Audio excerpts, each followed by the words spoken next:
everybody's day was great. We're going to talk about stocks and with them sitting at these all-time highs, kind of what to think next. So far the stock market's looking pretty cool and there's a lot of positive news coming out right now supporting this rally to continue. And I want to kind of get into the weeds of it. So kind of let's look at what the S&P 500 has done today. Not the 5 minutes.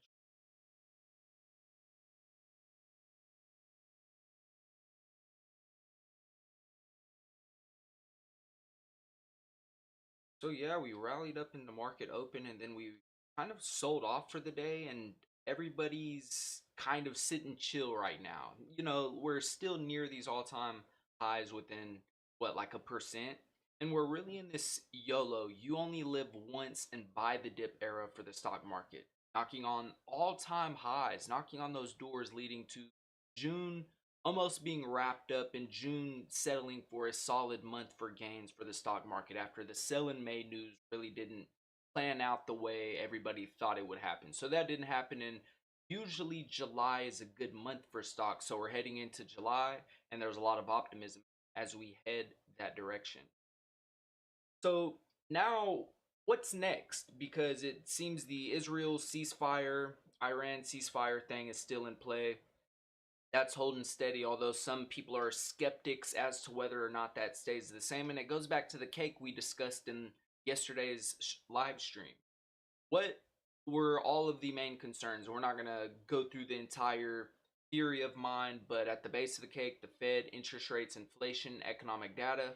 The second was Trump's spending bill, tariffs, trade negotiations, and on top of that, let's just say the Middle Eastern conflict, which is now poof, it's gone. So what's now back in the spotlight is that second level of that cake, which would be tariffs. And there's an assumption that regarding these tariffs that the worst of them are behind us, so things could possibly get better from here on out, and that the worst are done and behind us in turn may result into lower than expected inflation, which would allow the Fed to resume cutting rates. And all of this is really event driven. But that would be good news as far as company earnings and companies making less and maybe not having to raise costs as much, and then consumer demand starting to stimulate again, and it would all look good from the fundamental perspective. But then let's look more at the technicals, because if markets break to new all-time highs on their own without any of this news event traded jargon, news traded mess going on, that could be viewed as a bullish signal, meaning more buyers are coming into compared with last time it hit all-time highs. So that could be viewed as here, maybe the 4-hour chart. That's a little. So as more people come in, buying more than they did last time compared to these levels we were at, which were not that long ago, although it just seems like it's been that long. If more people are buying compared to last time we hit these levels, that could be viewed as a good point, often because something regarding the outlook of the economy and the market has changed for the better. So there's more optimism out there. Also, regarding the S&P, that's why I have the SPY pulled up. There are more stocks within the S&P 500 that are all in the green and taking part in these gains, with 75% of the S&P's 500 index in the green the last 2 days. So it really seems like we've got the green light to go for now, as long as no other news comes out. And like I said, it was a real calm day in the markets. We had LPL Financial come out and they said when the S&P hits a fresh record after at least 60 days from its previous record, it goes on to see gains in the following 12 months. And they weren't the only one that sees optimism on this road ahead. BMO Capital Markets chief investment strategist Brian Belsky sees another 10% upside from current levels, kind of for the same reasons we were talking about. But remember, good times don't last forever though, and we need to make sure that we're alert, we're safe, and we allocate appropriately, because literally anything could happen. And whenever we're in this buy the dip YOLO mentality as a whole for the stock market. And when a ton of money's rushed into stocks, that could be what sparks another big sell off, especially if these levels get pretty insane. So just consider that. But in the meantime, US stocks are back in this spotlight according to both Goldman Sachs and Barclays. Funds aren't necessarily they want exposure to the US economy now that the recession could be off of the table, and at the same time these European stocks are beginning to lose steam, and under the idea of them underperforming the US stock market is coming to light once again. So everybody wants exposure to the US. And at the same time, we've seen oil prices are beginning to rise. And everybody's like, huh, well, whenever oil prices begin to rise, what does that really signify? And that would go back to war and the Middle Eastern war. But remember, level three of that cake we were talking about, it's like eaten. For now, it's gone, unless it gets like thrown up or whatever. Oh, wow. So maybe not for B&O. Yeah, Brent oil. All right, so I mean, it kind of had. I don't like how Weeble does that. I don't know how we. Let's just put it on the 5 minute. I don't know why Weeble like sometimes shoots back like that. So yeah, according to this chart, I mean, this right here, oil prices are still plunging. But they were talking about in some articles that oil prices are rising, and it's unrelated completely to the Middle Eastern conflict because the ceasefire has taken place. So you'd assume oil would continue to fall, which is what we're seeing even in the after hours. It's down quite a bit. But what they're saying is that investors are betting on rate cuts from the Fed, which, think about this, would in turn stimulate the economy, boost crude oil prices due to higher demand because now consumers are buying more, they're consuming more, they're driving around more. It's a good time. So that was just a concern everybody was having, like, oh no, no, no, oil prices are going up again. Does that is that sketch for the Middle Eastern conflict, this Middle Eastern ceasefire that was announced? So we got some live updates on that, and the main talks today, I mean, it was pretty quiet, but the main ones were that Trump said he doesn't think a nuclear deal with Iran is necessary after the US strikes, though he added there would be talks with Iran next week. He said the US would be asking the Iranians for the same thing before Israel attacked Iran. We want no nuclear. So they stand there, but Trump's really trying to take this approach that, hey, we destroyed their nuclear sites, three of them, completely obliterated. No matter what the fake news, CNN, and all of these news companies that it seems Trump's starting a war with now for fake news, no matter what they say, we completely obliterated them. Iran has nothing left. It's not that we delayed them for 3 weeks, 3 months thing. And they also agreed that they want to stop all of this. So I don't know. There's still a lot of uncertainty regarding all of this. Trump also pushed back on a leaked intelligence report that said the U.S. strikes on Iran's nuclear facilities only back Tehran's nuclear ambitions by a few months. Defense Secretary Pete Hegseth said the FBI has started a probe into how the preliminary assessment became public. Interesting. So they're looking into that. The Defense Intelligence Agency, which produced the classified report on Wednesday, said the report was preliminary, low confidence assessment, not a final conclusion. Israel's atomic agency said the U.S. and Israeli strikes together have set back the Iran's ability to develop nuclear weapons by many years instead, although Israel's military and intelligence services are still investigating the extent of the damage. So, I mean, that's all of the real main news that we got today. I mean, we just kind of go because it could be this today and then tomorrow it could be completely different, but it doesn't stop there because here, let's just put it on Trump real quick. Can we on this man? So yeah, he was at NATO's summit today out in the Netherlands, and I mean, they were discussing and talking and having their good old little chat there. Some of the main takeaways that I got is that Trump has 3 to 4 people in mind that he sees that could replace Powell, as he's continuing shooting shots at the Fed chair, whose term will be up, I believe, what, May 2026. And a lot of people are pointing out the fact that, hey, like, whenever Jerome Powell's term is up, or whenever he gets replaced, whatever happens, whether he gets fired, replaced, or his term's up and then somebody just replaces him from his term being up, whoever gets put into that position will likely be a yes man to Trump and do whatever he wants. So a lot of people probably aren't pricing in the amount of rate cuts that we could get. Who knows?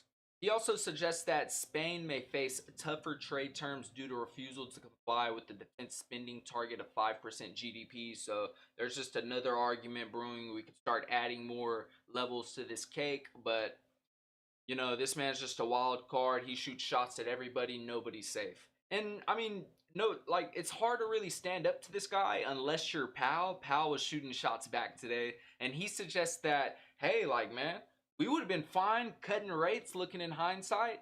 But you know what? Y'all's president messed it up for y'all with these tariffs. So yeah, he could talk all that crap about me he wants about not cutting rates. It's his fault we didn't do that. Other than that, I mean, we didn't hear much from Jerome Powell's second day testifying to Congress. He's really sticking to his job, blocking out the political noise. They're staying data dependent. We didn't hear much new news. He's not committing to any timelines regarding rate cuts, but his comments did reinforce September's meeting just because of the type of data we'll get between now and then. They say that July might not be enough, and like I said, like we talk about all of the time, everybody's expecting these tariffs to show up in the inflationary data soon and cause inflationary levels to start rising in the data. We don't know if that's a one-off or if that's lasting or not, and they're expecting it to show up for the months of summer. So I'm thinking that's why he doesn't really want to give any timelines. But hey, September's maybe. He said he kind of and here's a thing he said. He said if we make a mistake here, people will pay the cost for a long time regarding inflation and if they don't move correctly this go around. So they'll be watching it, and we'll just go from there and cover whatever comes out. So we know the impact of rates is high and is showing up in the data for consumers and businesses, and it's really tough out there regarding the macro environment for the economy.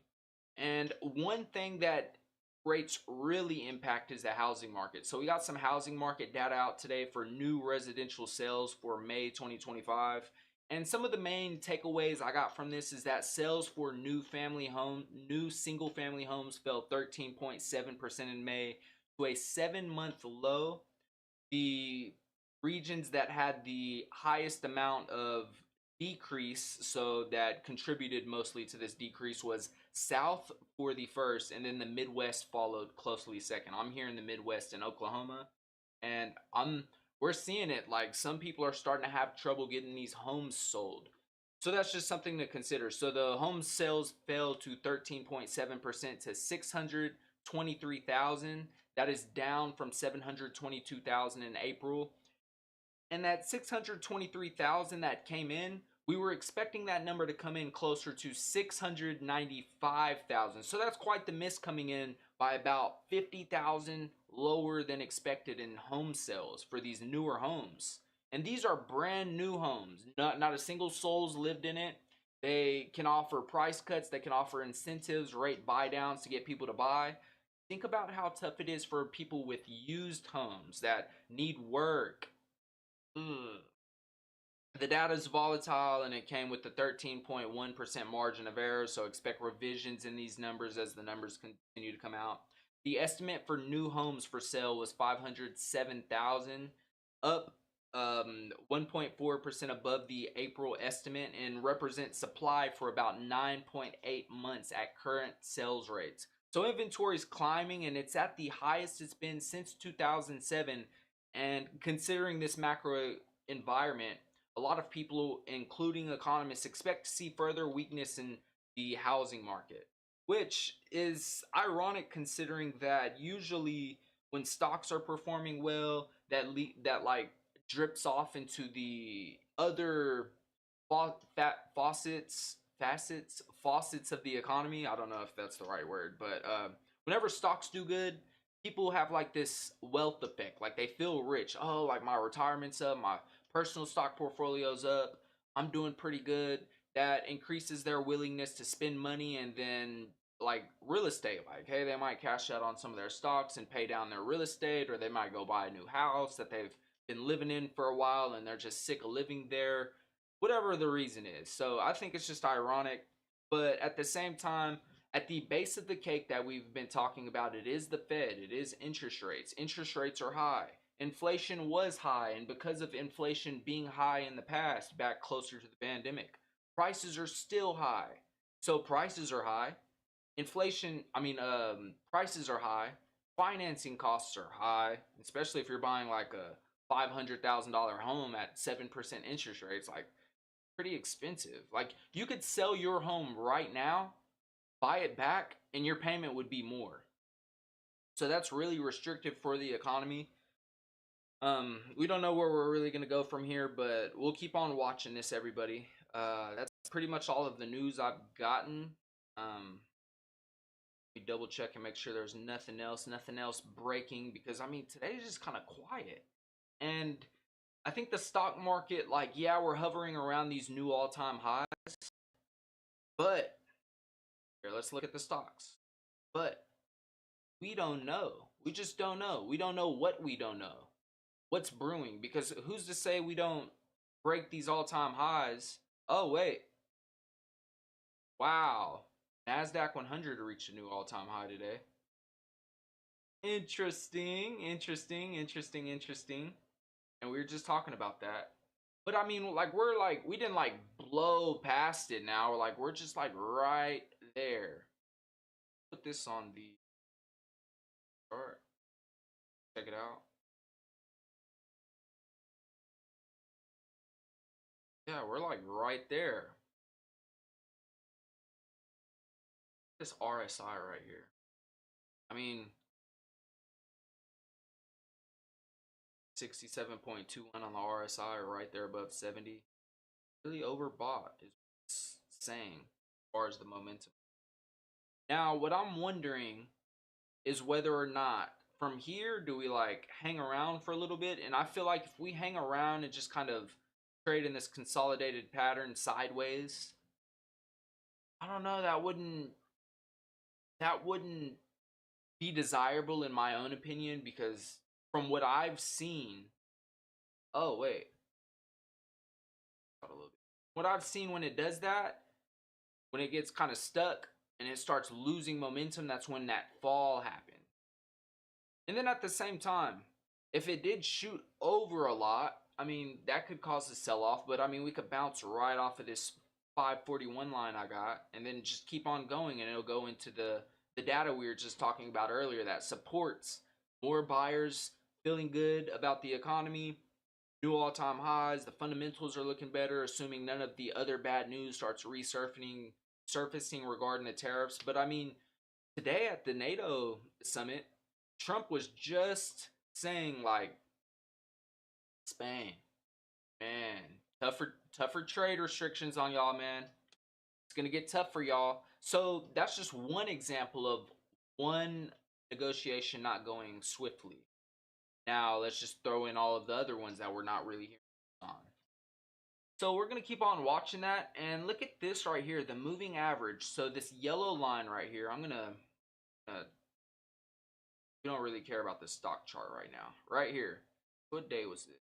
12th, 13th. I mean, that's not like terribly long ago, but it's not like super recent either. As we're reaching these new all-time highs, we've seen the 100-day moving average and the 200-day moving average cross paths. And usually that is a bearish signal, along with this RSI being a bearish signal with where it's at. Just saying it's overbought and we're kind of losing. Let's real quickly pull up the GPT. Let's do Google. What does it mean? Stocks 100-day average fall low.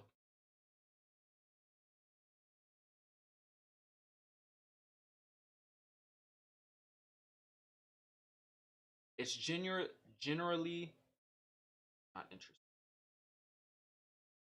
It's generally interpreted as a bearish signal in technical analysis.